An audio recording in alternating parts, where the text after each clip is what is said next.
বিষ্ণু ইসলাম ওনার ইহুদি প্রতিবেশীর বাসায় যেতেন। কোন প্রতিবেশী? ইহুদি।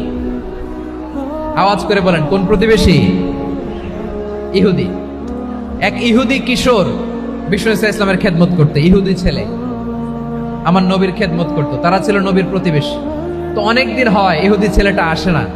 বিষ্ণুনবী খোঁজ দিলেন, ঘটনা কি? একটা ইহুদি ছেলে না আমার খেদমতে আসতো, ছেলেটা কই? খোঁজ নিয়ে জানলেন ছেলেটা অসুস্থ। বিষ্ণু ইসলাম ওই ইহুদির বাড়িতে চলে গেলেন ওই ছেলেটাকে দেখা করার জন্য, ভিজিট করার জন্য। সুবহানাল্লাহ পড়বেন না? গেলেন, যে দেখে ইহুদি ছেলেটা মুমূর্ষ, জান যায় যায় ভাব, বিছানায় পড়ে আছে, তার বাবা দাঁড়ানো। বিশ্বনবী তার মাথার পাশে বসলেন, মাথায় হাত বুলিয়ে দিলেন, আর ছেলেটাকে বললেন, আসলিম, হে ইহুদি ছেলে, আসলিম, ইসলাম ধর্ম গ্রহণ করো। তো ছোট্ট ছেলে ভাবে আমরা ইহুদি, এখন ইসলাম ধর্ম গ্রহণ করলে আব্বা যদি বকা দেয়। ফানাযারা ইলা ওয়াজহি আবি, ছেলেটা তার বাবার চেহারার দিকে তাকালো, দেখি আব্বা কি কয়। আব্বা যদি বলে তাইলে ইসলাম ধর্ম গ্রহণ করবে। ইহুদি ছেলেটা তার বাবার দিকে যখন তাকালো, ওর বাবা বলে, আতি আবুল কাসিম, আবুল কাসিম যা বলে তাই করো। আবুল কাসিম হচ্ছে বিষ্ণু ইসলামের একটা কুনিয়াত, উপনাম। আমার রাসূলের বড় ছেলের নাম ছিল কাসেম। যেমন দেখবেন আমাদের এলাকায় কারো ছেলের বড় ছেলের নাম যদি হয় আব্দুল্লাহ, এরা আব্দুল্লাহর বাপ বলে ডাকে। কারো বড় মেয়ের নাম যদি হয় ফাতেমা, এরা কি ডাকে? ফাতেমার বাপ বলে না? তো বিষ্ণু ইসলামের বড় ছেলের নাম ছিল কাসেম। ইহুদি বাবা বলল, আতি আবুল কাসেম, আবুল কাসেম যা বলে তাই শোনো, মানে মোহাম্মদ যা বলে তাই শোনো।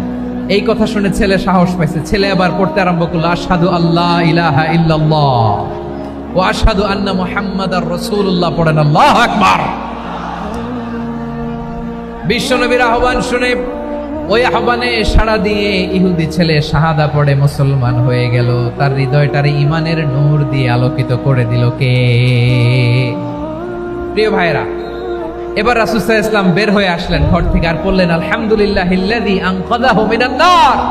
প্রশংসা সে আল্লাহর, যে আল্লাহ জাহান্নামে চলে যাচ্ছিল প্রায় এমন একটা লোককে মুহূর্তের মধ্যে কালেমায়ে শাহাদাতের বদৌলতে জান্নাতি বানায় দিলেন। আওয়াজ করে পড়েন সুবহানাল্লাহ। এই হাদিস থেকে আমরা কি শিখলাম? What is the moral of the story? এক নম্বর স্টোরি হলো, প্রতিবেশী ইহুদি হোক হিন্দু হোক, যাবেন, সুসম্পর্ক রাখবেন, উপহার দিবেন, বিপদে পাশে দাঁড়াবেন। তাইলেই তো আপনাদের প্রতি, মুসলমানদের প্রতি তারা আকৃষ্ট হবে, ঠিক কিনা বলেন? আপনি যদি হিন্দুদের সাথে বৌদ্ধদের সাথে নাই মিশেন, নাস্তিকের কাছে নাই যান, তো ইসলামের সৌন্দর্যটা ওরা বুঝবে কেমনে? আমার অনেক হিন্দু পরিচিত ভাই আছে, ওরা আমাদের ইফতারির প্রোগ্রামে এসে একসাথে ইফতারি করে। অনেক মদখোর আমার সাথে বসে একসাথে ডিনার করে, হাফ প্যান্ট পরা, গলায় স্বর্ণের চেইন, হাতে স্বর্ণের ব্রেসলেট, আইসা আমার সাথে ডিনার করছে। আছে এরকম গাঁজাখোর। আমি বলি, আসো, welcome, welcome to my dinner, আসো বসো। বসলেই তো আমি ওর ডিএনএ, চিন্তার ডিএনএ চেঞ্জ করে দেওয়ার সুযোগ পাবো। চিল্লায় বলো ঠিক কি না? আসতে হবে আমার কাছে। Our door is open. The door of Islam is open 24/7. সব সময় আমাদের ইসলামের দরজা আমার অমুসলিম ভাইদের জন্য খোলা আছে না নাই? এই হাদিস থেকে দুইটা শিক্ষা। এক নম্বর শিক্ষা, প্রতিবেশী মুসলিম হোক অমুসলিম হোক, যান, অসুস্থ হইলে একটু আপেল নিয়ে যান, আঙ্গুর নিয়ে যান, কমলা নিয়ে যান, তাদের সাথে ভালো আচরণ করেন। ইসলামের বিউটি দেখে, সৌন্দর্য দেখে অবাক হবে। নসিব ভালো হলে কোনোদিন কালিমা পড়ে মুসলমান হয়ে যাবে, ঠিক কিনা বলেন? তাহলে অমুসলিমের সাথে ভালো সম্পর্ক। বিশ্বনবী ইহুদির বাড়িতে গেলেন, ইহুদির বাড়ি, আর আমার মুসলমান ভাই আমার কাফের বলে, এরকম আছে না নাই? মুসলিমরা দেখতে পারে না, সহ্য করতে পারে। বিশ্বনবী সাল্লাল্লাহু আলাইহি ওয়াসাল্লাম ইহুদির বাড়িতে গেলেন, এটা একটা শিক্ষা। আরেকটা শিক্ষা হলো, ভাইরা, ধাক্কা মারে এসে সামনে এসে কি লাভ? প্রোগ্রাম তো শেষ হচ্ছে, এখনই শেষ হচ্ছে। তো এই যে আমাদের বকশি ভাই ওয়াদা নিল, হাত তোলালো, মিম বলে এত কথা বললো, তো আমি জেলায় জেলায় যে খালি হাত নাড়াই তোমাদের জন্য নাকি? হ্যাঁ, হাত নাড়াই শুধু। এই ধাক্কাইতে ধাক্কাইতে এদিকে এসে হাত নাড়াইতেছে, হয়েছে তো, দেখলাম তো, ঠিক আছে, মাশাআল্লাহ, অনেক সুশৃঙ্খল, অন্যান্য যে কোনো জেলার জন্য সুশৃঙ্খল। আমার দিকে তাকাও, আমার দিকে তাকাও, ঠিক আছে। এই যে দাঁড়িয়ে আছে, একটা ছেলে নড়ে না, দেখছেন? মাশাআল্লাহ, মাশাআল্লাহ, মাশাআল্লাহ। হ্যাঁ, এইভাবেই। আর কয়েকটা মজাদার কথা আছে, শোনো। এই হাদিস থেকে আমাদের শিক্ষা হলো, আমার প্রতিবেশী যেই ধর্মের হোক, আমি সম্পর্ক রাখবো, অসুস্থ হলে যাব। কি বলেন ভাইরা, যাবেন না? যাবেন না আপনারা? আচ্ছা, 2 নম্বর শিক্ষা হলো, বিষ্ণু ইসা ইসলামের খাদেম ছিল ইহুদি। এতদিন খেদমত করলো, একদিনও বিশ্বনবী ওরা কালিমার দাওয়াত দেয় নাই। কারণ কি? বিশ্বনবী একটা ভালো সময়ের অপেক্ষা করতেছিলেন, প্রপার টাইমিং। দায়ীর কাজ হচ্ছে দায়ী ইলাল্লাহ, সে হচ্ছে সুযোগ সন্ধানী।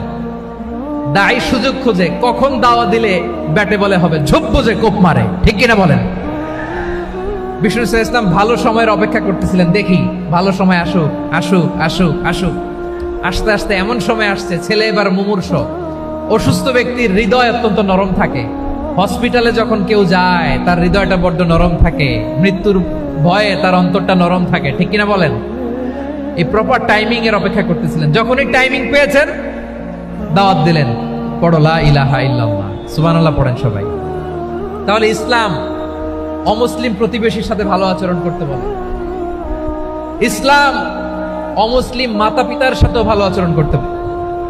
মাতা পিতা যদি অমুসলিম হয়, তারা ফেলে দিতে পারবেন? পারবেন? আমার লালমনিরহাটের ভাইয়েরা, অনেক হিন্দু ছেলে আমাদের হাতে শাহাদা পড়ে মুসলিম হয়, কিন্তু ওর মা মুসলমান হয় নাই, বাবাও হয় নাই। এরকম আছে না নাই? তো ও হয়েছে মুসলিম, মা বাপ হিন্দু, এখন মা বাপ কি বাদ? হ্যাঁ, মা বাপ বাদ দেয়া যাবে? যেই মা আপনারে 9 মাস 8 মাস পেটে ধারণ করলো, আপনার মায়ের নার ছেঁড়া ধন, আপনি ওই মারে বাদ দিতে পারবেন? যে মায়ের বুকের তাজা দুধ খেয়ে আপনি আজকে বাড়ন্ত তাজা তরতাজা, ওই মারে বাদ দেয়া যাবে?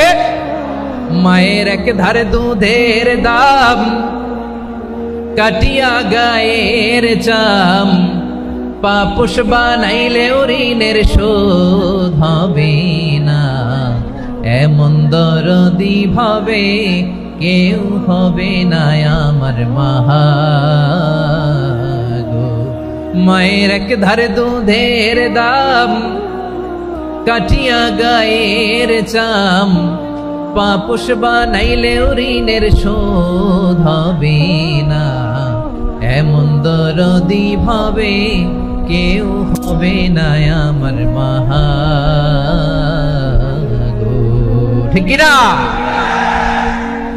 মাকে তো বাদ দেয়া যায় না। وَقَضَى رَبُّكَ أَلَّا تَعْبُدُوا إِلَّا إِيَّاهُ وَبِالْوَالِدَيْنِ إِحْسَانًا। আল্লাহ বলে, অবধারিত 2টা ভার্ডিক তোমাদের জন্য, এক আল্লাহর ইবাদত করবা আর মা বাবার প্রতি ইহসান করবা। আদেশটা কার? মা বাবার প্রতি ইহসান করতে হবে। আমার মা হিন্দু হোক, ভালো আচরণ করতে হবে, বৌদ্ধ হোক, ভালো আচরণ করতে হবে। আমার যে সমস্ত হিন্দু ভাইয়েরা মুসলিম হয়েছে, তোমাদের মা বাবা এখনো মুসলমান হয় নাই, তাদের সাথে ভালো আচরণ করতে হবে। আপনাদের খেদমত নিজে করতে হবে, অথবা খেদমতের ব্যবস্থা করাই দিতে হবে। মান্থলি যে খরচ লাগে এটা দিতে হবে। আরে তুমি এখন মুসলিম, তোমার মা বাবা হিন্দু, এখনই তো সুযোগ ইসলামের সৌন্দর্য দেখানো। এখন মা বাবা যদি দেখে, আরে এটা হিন্দু থাকতে তো বদমাইশ ছিল, বেয়াদব ছিল, কি এমন ধর্ম সে গ্রহণ করলো যেটা গ্রহণের সাথে সাথে সে পাল্টে গেল?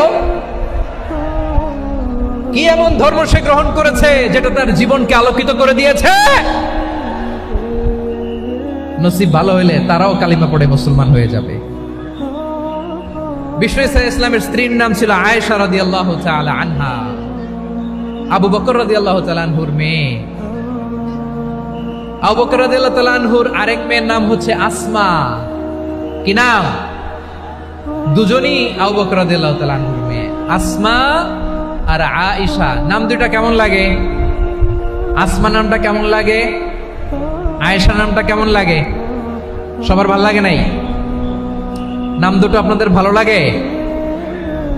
লালমনিরহাটে অনাগত যদি কন্যা সন্তান হয়, যদি মনে চায় আসমা রেখে দিতে পারবেন, যদি মনে চায় আয়েশা রেখে দিয়েন।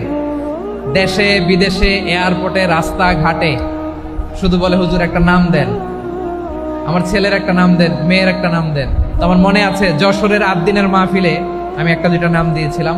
আজকে লালমনিরহাটের এই প্রোগ্রামে কন্যা সন্তান যদি হয় 2টা নাম দিলাম, আসমা কিংবা আয়েশা। ইনশাআল্লাহ পড়েন। দুজন বোন, এক মায়ের না, বাবা এক মা দুজন। আয়েশা রাদিয়াল্লাহু তাআলা আনহার মায়ের নাম উম্মে রুমান, আর আসমা রাদিয়াল্লাহু তাআলা আনহার মায়ের নাম কুতাইলা বিনতে আব্দুল উজ্জা